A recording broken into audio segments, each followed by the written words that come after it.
inheritance and variation. Today we discuss next remaining two articles. First one is chromosomal theory of inheritance and second one is structure of chromosome. हे दोन्ही articles आज आता या लेक्चरला व्यवस्थित समजून घेऊया.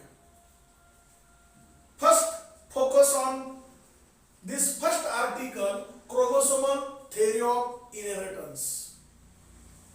Actually, you know very well. First, Mendel is the scientist who properly work on inheritance. अनुवंशिकतेच्या संदर्भात Mendel's या शास्त्रज्ञानं डिटेल अभ्यास केला होता. हे आपण पिसम सटायवम किंवा गार्डन पी प्लांट याच्यामध्ये त्यानं अनेक कॉन्ट्रास्टिंग कॅरेक्टर घेतली आणि त्याच्यावरती अभ्यास केला. मोनोहायब्रिड, डायहायब्रिड क्रॉस किंवा इतर त्यानं स्टेटमेंट सांगितली. हे डिटेल आपण पाहिलेलं आहे.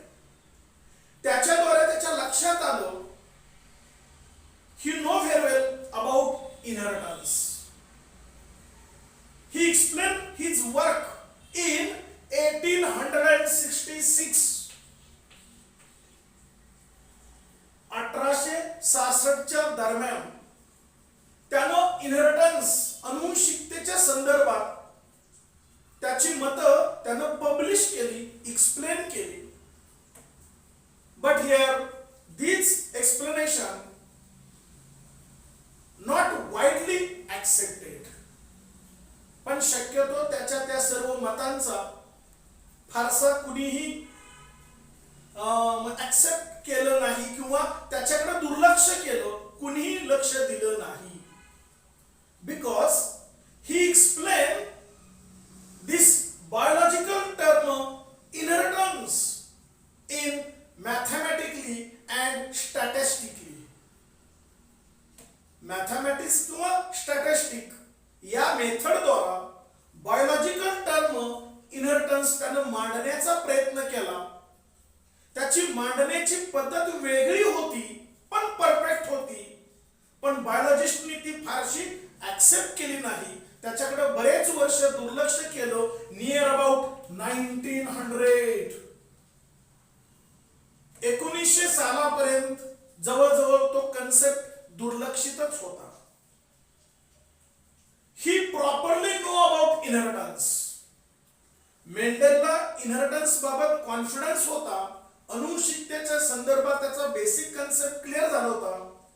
But he did not know properly the location of factor. अलीकडं जीन ही टर्म वापरली जाते. मेंडेलनं जीन ऐवजी फॅक्टर नावाचा कन्सेप्ट शोधून काढला होता. किंवा असं म्हणूया, अलीकडे आपण जीन जी संज्ञा वापरतो, टर्म वापरतो, त्याला मेंडेल फॅक्टर असं म्हणत. आणि तो असं म्हणत होता, factor is the concept responsible for inheritance. जी काय अनुवंशिकता होती ती सर्व फॅक्टर्स वरती डिपेंड असते. हे प्रॉपरली सांगितलेलं होतं. But he did not know about proper location of factor. या फॅक्टरचं लोकेशन नेमकं सेल मध्ये कुठं असतं हे या ठिकाणी मेंडेल्सला फारसं माहिती नव्हतं. Then near about 1900 some scientists, properly 3 scientists, Hugo de Vries, Correns and here Thatcher-Mack, these 3 scientists togetherly work on concept factor as well as chromosomal theory of inheritance. ह्या 3 शास्त्रज्ञांनी एकत्रित क्रोमोसोमल थेअरी ऑफ इनहेरिटन्स या concept वरती अभ्यास केला. Factor या concept वरती अभ्यास केला आणि त्यांनी फॅक्टरलाच जीन ही टर्म वापरली. These 3 scientists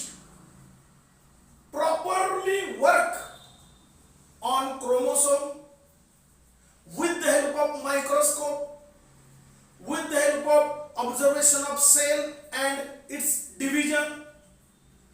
या तिन्ही शास्त्रज्ञांनी सूक्ष्मदर्शिकेच्या साहाय्यानं पेशीच्या रचनेचा अभ्यास केला, पेशीमध्ये नेमके क्रोमोसोम कुठे आहेत त्याचा अभ्यास केला, त्याच्यामध्ये जीन्स कसे दिसतात त्याचा अभ्यास केला, पेशींचं विभाजनाचा अभ्यास केला आणि बऱ्यापैकी या तिन्ही शास्त्रज्ञांच्या लक्षात आलं the proper concept of chromosomal theory of inheritance.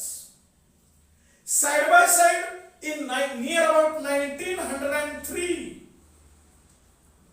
याच दरम्यान 1903 सालच्या दरम्यान Sutton and Boveri scientist properly work on the same concept chromosomal theory of inheritance.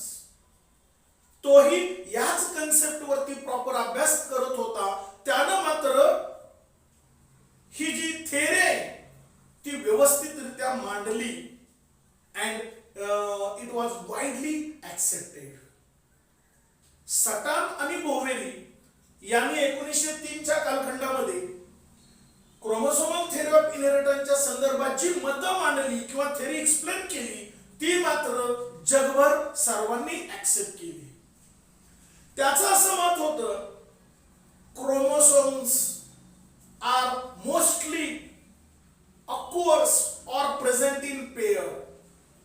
Chromosome शक्यतो जोडीनं सापडतात in eukaryotic cell or nucleus. केंद्र जो suppose this is the eukaryotic cell. Eukaryotic cell म्हणजे any type of plant or animal cell. वनस्पतीची पेशी असो किंवा प्राणीची पेशी असो, त्या पेशीमध्ये हा सायटोप्लाझम असेल, मध्यभागी न्यूक्लियस असेल आणि याच्या आतमध्ये जीन्स, डीएनए, क्रोमोसोम असतात. याला आपण यूकॅरियोटिक सेल असं म्हणतो. आणि त्याच्या या न्यूक्लियस मध्ये आतमध्ये inside the nucleus there is a paired chromosome. तिथं क्रोमोसोमची जोडी असते म्हणजे प्रॉपर लोकेशन सांगितलं. Actually it is present in somatic cell. Soma means body. कोणत्याही प्राण्याच्या शरीरामधल्या ज्या पेशी असतात त्या पेशीच्या केंद्रकामध्ये क्रोमोसोम पेयर्स मध्ये सापडतात. हे कॉन्फिडेंटली सटन अँड बोवेरी या दोन शास्त्रज्ञांनी सांगितलं. त्यानं ती थेअरी एक्सप्लेन करत असताना इनहेरिटन्स नेमकं कसं होतं, अनुवंशिकता कशी होते हे सुद्धा प्रॉपरली सांगितलं. म्हणजे या ठिकाणी suppose this is the father and this is the mother. मग फादर मध्ये काय असणार आहे, 44 ॲटोसोम प्लस एक्स आणि वाय क्रोमोझोम. मदर मध्ये काय असणार आहे, 44 autosome plus X and X chromosome. म्हणजे फादर मध्ये एक्स आणि वाय क्रोमोझोम असेल, मदर मध्ये एक्स आणि एक्स असे दोन क्रोमोझोम असतील. हे 44 ॲटोसोमच असतात. हे बेसिकली त्या ठिकाणी माहिती असणं गरजेचं आहे. ड्युरिंग गॅमेट फॉर्मेशन, जेव्हा गॅमेट फॉर्म होतात तेव्हा कशा पद्धतीने होणार, 44 च्या निम्म किती येणार, 22 ॲटोसोम प्लस एक्स. इथं सुद्धा 22 ॲटोसोम plus y.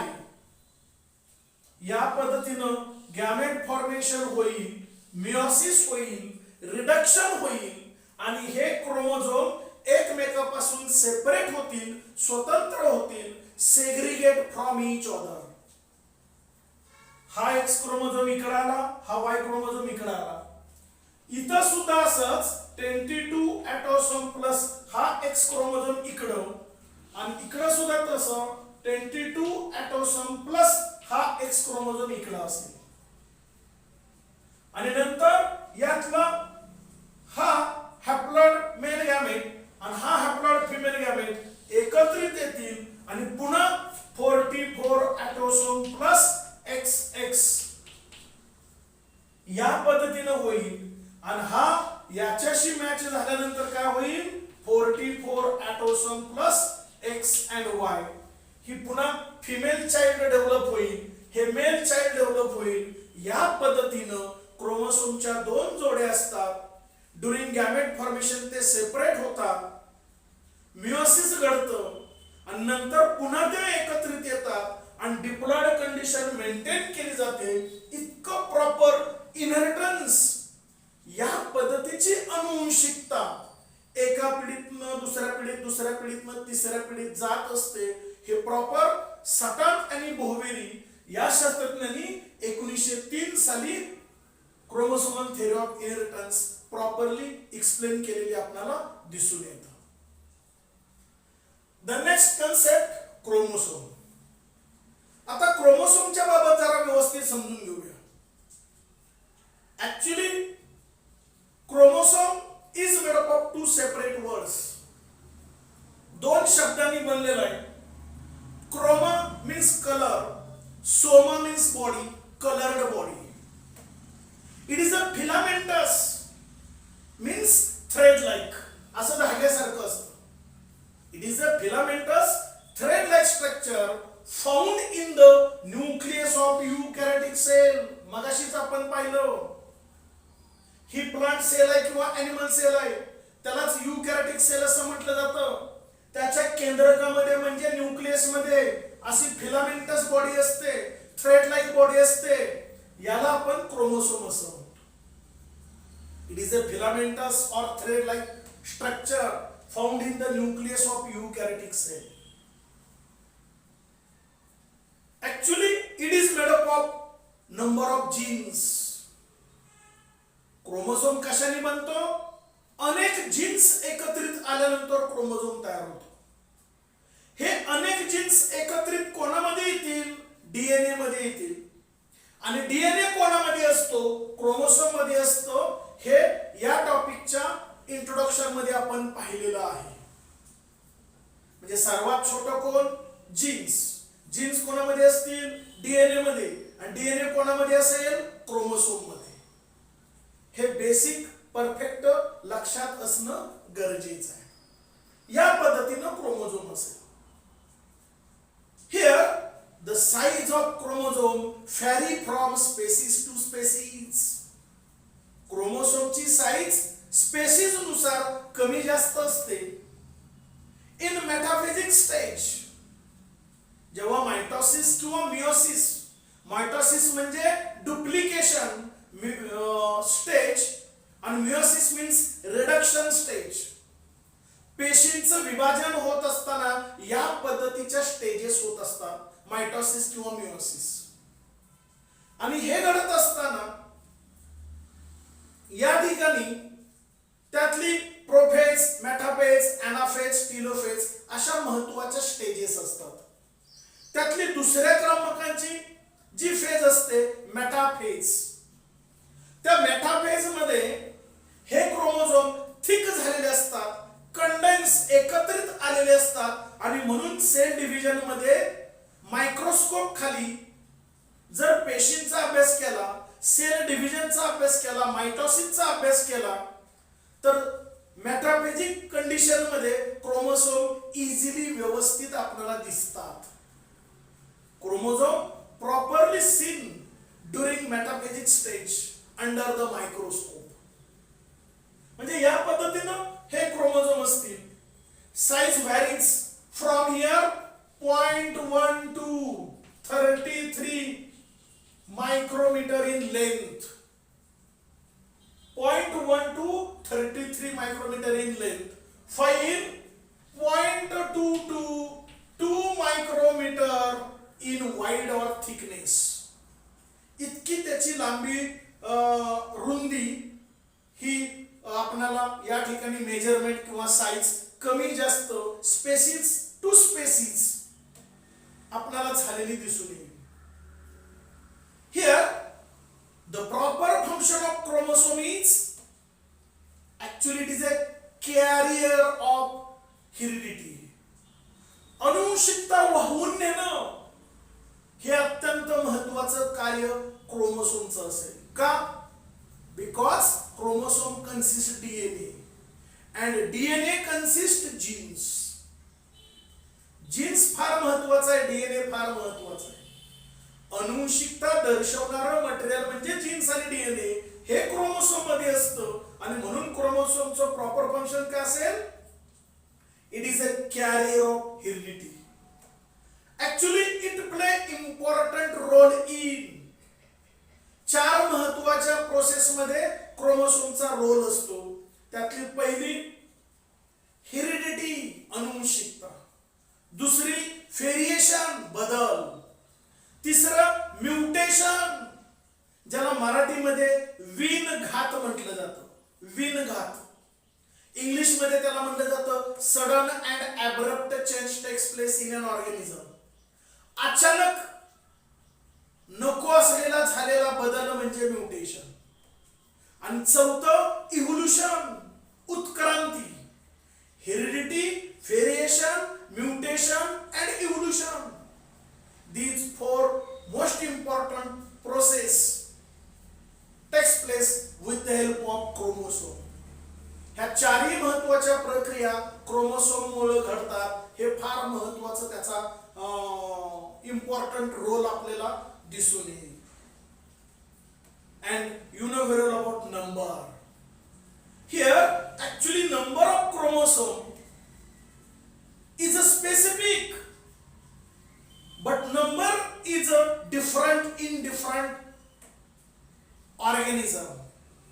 Example, all human beings 46 chromosome number. पृथ्वी तलावरती स्त्री असो किंवा पुरुष असो, कोणताही माणूस असो, त्यांचा क्रोमोझोम नंबर किती असतो? 46. रॅटचा chromosome number 42. Onion root tip कांद्याची मुळं क्रोमोझोम नंबर 16. या पद्धतीनं प्रत्येक ऑर्गॅनिझमचा क्रोमोझोम नंबर फिक्स असतो पण डिफरंट असतो. हे पण बेसिकली माहिती असणं गरजेचं आहे. आणि क्रोमोझोमचं त्याला युप्लॉइडी म्हणजे त्याला मोनो, सिंगल असं म्हटलं जातं. सिंगलिंग किंवा हॅप्लॉइड.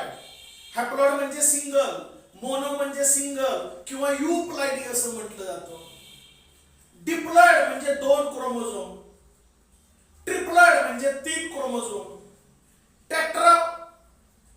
टेट्रापॉइडी म्हणजे 4, टेट्रा म्हणजे 4 आणि पॉलीप्लॉइडी याला अनेक क्रोमोझोम नंबर असं म्हटलं जातं.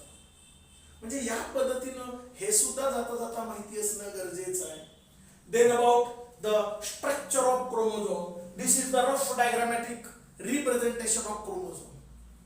ही क्रोमोझोमची रचना असलेली आकृती तुमच्या समोर ब्लॅकबोर्ड वरती आहे.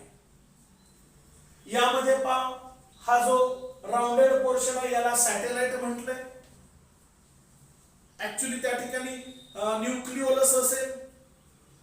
हा दुसरा rounded non structure secondary constriction असं म्हटलंय. इथं हा पुन्हा थोडासा राउंडेड, याला सेंट्रोमियर असं म्हटलं जातं. Actually it is also called as a primary constriction. हे खरं तर सिस्टर क्रोमॅटिड्स असतात. याला क्रोमोनिमॅटा असं म्हटलंय. हे आतले हे जे दिसतंय याला क्रोमोमियर असं म्हटलंय. आणि शेवटचा हा जो भाग आहे tip region of chromosome is called as a telomere. या पद्धतीने क्रोमोसोमची रचना प्रॉपरली असलेली आपल्याला दिसून येईल. या पद्धतीचा थ्रेड लाईक क्रोमोसोम असतो. This is the tip region called as a telomere. Inside this there is here double stranded DNA and here some swellings are there. बाहेरच्या बाजूला छोटे छोटे सूज आल्यासारखं दिसतंय, त्याला खऱ्या अर्थानं क्रोमोमियर असं म्हटलं जातं. हे बरोबर मध्यभागी सेंट्रोमियर असतं. It is also called as a primary constriction. Here spindle fibres are present. धागे असतात. कशासाठी? To pull the sister chromatids. हे असे जे सिस्टर क्रोमॅटिड्स असतात हे ते ओढून घ्यायचे. हे प्रोपेज नंतर मेटाफेज, मेटाफेज नंतर अनाफेज नंतर टेलोफेज ह्या ज्या काही स्टेजेस असतात तेव्हा स्पिंडल फायबरनं हे क्रोमॅटिड्स ओढून घेतलं जातं. या पद्धतीनं हे प्रत्यक्ष जेव्हा तुम्ही मायटॉसिसचं प्रॅक्टिकल कराल प्रयोगशाळेमध्ये तेव्हा खऱ्या अर्थानं तुम्हाला ते समजेल. म्हणजे या पद्धतीची ही रचना असते. या ठिकाणी सॅटेलाइट हा भाग असेल, हा सेकंडरी कॉन्स्ट्रिक्शन असेल, हे स्वेलिंग्स याला आपण क्रोमोमियर असं म्हणतो. या पद्धतीनं क्रोमोसोमची रचना असेल. आता मेन या ठिकाणी क्रोमोसोमचे 4 डायग्राम काढलेले आहेत. 1 2 3 4 अशा 4 का काढलेले आहेत? तर depending upon the location of centromere, हा सेंट्रोमियर नेमका कुठं आहे ह्या 2 सिस्टर क्रोमॅटिडच्या मध्ये, नेमकं कुठं लोकेशन आहे ह्या सेंट्रोमियरचं, त्याच्यावरून 4 प्रकार पडतात. पहिला मेटासेंट्रिक, म्हणजे हा सेंट्रोमियर बरोबर मध्यभागी आहे. वरती जेवढं क्रोमोझोमचा पार्ट आहे तेवढाच खाली असेल, बरोबर मध्यभागी सेंट्रोमियर आहे, म्हणून याला मेटासेंट्रिक असं म्हटलं जातं. During anaphase it look like a picture, English letter V shape या पद्धतीने दिसेल. पहा व्ही शेप, हा सेंट्रोमियर इथं, ह्या आणि ह्या सिस्टर क्रोमॅटिड या पद्धतीने येतील. दुसरं सबमेटासेंट्रिक, याचा अर्थ सेंट्रोमियर मध्यभागी नाही, थोडासा वरती गेलेला आहे. उदाहरणार्थ माझी बॉडी म्हणजे क्रोमोसोम गृहीत धरलं तर पहिल्यांदा सेंट्रोमियर इथं होता, म्हणजे वरची आणि खालील भाग बरोबर तेवढाच असेल, मध्यभागी असेल म्हणून मेटासेंट्रिक. आता सेंट्रोमियर इथं वरती आला, वरती खालची बॉडी मोठी असेल, वरची छोटी असेल, याला सबमेटासेंट्रिक म्हणायचं. During anaphase look like a picture, English letter L shape या पद्धतीनं. And then acrocentric, here this centromere, आता हा सेंट्रोमियर एकदमच वरती आलेला असेल, अजून वरती आलेला असेल, हा भाग छोटा असेल, हा एकदम मोठा असेल. It look like a English letter J shape, English letter J shape. During anaphase हे स्ट्रक्चर किंवा रचना दिसेल. आणि चौथं टीलोसेंट्रिक, हा जो सेंट्रोमियर आहे तो क्रोमोसोमच्या अगदी डोक्यावरती असेल, वरती असेल, टॉप पोर्शन, त्याला टीलोसेंट्रिक असं म्हटलं जातं. या पद्धतीनं क्रोमोसोमचे 4 प्रकार पडतात depending upon the location of centromere in the sister chromatids. हे पण जाता आता बेसिक माहिती असणं गरजेचं आहे. Then you know very well there are 2 types of chromosome. Sex chromosome. Sex chromosome म्हणजे it is a type of chromosome who control only sex character of that individual. Sex च्या रिलेटेड जे chromosome कार्य करतात त्याला sex chromosome म्हणतात. आणि sex chromosome नेमके कोणते असतात? एक्स क्रोमोझोम आणि दुसरा वाय क्रोमोझोम. हा एक्स क्रोमोझोम आहे, हा वाय क्रोमोझोम आहे, असे असतात एक्स क्रोमोझोम आणि वाय क्रोमोझोम. वाय क्रोमोझोम थोडासा छोटा असतो, एक्स क्रोमोझोम जरा मोठा असतो. या पद्धतीने हे असेल. हे दोन्ही भाग सेम असतील याला म्हणायचं होमोलोगस पार्ट, एक सारखे, सिमिलर म्हणून त्याला होमोलोगस पार्ट म्हणायचं. हे 2 भाग डिसिमिलर असतील, एक सारखे नाहीत, म्हणून त्याला नॉन होमोलोगस पार्ट असं म्हणायचं. या पद्धतीनं एक्स आणि वाय क्रोमोझोम. ह्या दोन्ही मध्ये प्रश्न विचारला जातो, distinguish between x and Y chromosome. X आणि वाय क्रोमोझोम मधला फरक स्पष्ट करा, 2 मार्काला प्रश्न विचारला जातो. त्याची डायग्राम ही एक्स क्रोमोझोम, ही वाय क्रोमोझोम. आता त्याचे फरक कसे सांगणार? Here X chromosome is present in both male and female. X chromosome male मध्ये पण असतो आणि फिमेल मध्ये पण असतो. Y chromosome present only in male, फक्त पुरुषांच्याच मध्ये असतो. हा पहिला फरक. दुसरा, X chromosome is large, rod like, long. आकारानं, लांबीनं, रुंदीनं बऱ्यापैकी तो असा मोठा आहे. Y chromosome is somewhat short, थोडा छोटा आहे. हा दुसरा फरक असेल. तिसरा, this X chromosome consist large amount of euchromatin and small amount of heterochromatin. Y chromosome consists opposite to this, large amount of heterochromatin and small amount of euchromatin. मग हे euchromatin म्हणजे नेमकं काय? Here this X chromosome consists large amount of euchromatin means it consists large amount of DNA. याच्यामध्ये डीएनएचं प्रमाण जास्त असतं, याच्यामध्ये वाय क्रोमोझोम मध्ये डीएनएचं प्रमाण कमी असतं, लेस अमाउंट ऑफ डीएनए. मग साहजिकच डीएनएचं प्रमाण जास्त आहे, hence X chromosome is active than Y chromosome. म्हणजे दोघांमध्ये जर तुलना केली तर एक्स क्रोमोझोम त्यातली त्यात ऍक्टिव्ह असतो, वाय क्रोमोझोम थोडासा कमी ऍक्टिव्ह असतो. हे बेसिकली माहिती असणं गरजेचं आहे. अगदी लहान मुलांचं निरीक्षण केलं, अगदी बारकाईनं निरीक्षण केलं, दोन्ही मुलं सेम वयाची असतील, समजा 1 वर्षाचं लहान मुलं आहे, तो मुलगा आहे आणि दुसरी मुलगी आहे, दोघांच्या ऍक्टिव्हिटी मध्ये पाहायचं, मुलापेक्षा मुलगी सेम त्याच वयाची असली तर मुलगी शक्यतो ऍक्टिव्ह असते, चपळ असते.